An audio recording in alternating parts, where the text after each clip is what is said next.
রাসূলুল্লাহ সাল্লাল্লাহু আলাইহি ওয়াসাল্লাম বলছেন, কারাকিবিন ইস্তাযাল্লা তাহতা শাজারাতিন সুম্মা রাহা ওয়া তারাকা। দুনিয়ার সাথে আমি রাসূলের উদাহরণ ওই পথিকের মতো, যে পথিক কোনো সফরে রওনা দিচ্ছে, তো প্রচণ্ড রৌদ্র আর গরমের কারণে মাঝখানে সে একটি গাছের নিচে ছায়ার জন্য একটু সময় বসছে।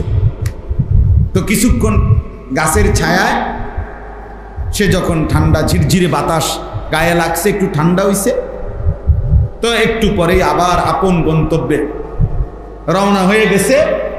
গাছটা গাছের জায়গাতেই কি রয়ে গেছে। আল্লাহ নবী সাল্লাল্লাহু আলাইহি সাল্লাম বলেন, দুনিয়াও ঠিক এরকম। মূলত আমি আখিরাতের গন্তব্যে যাচ্ছি, তো মাঝখান দিয়ে দুনিয়ায় অল্প একটু সময় আমারে পার করতে হবে, অপেক্ষা করতে হবে।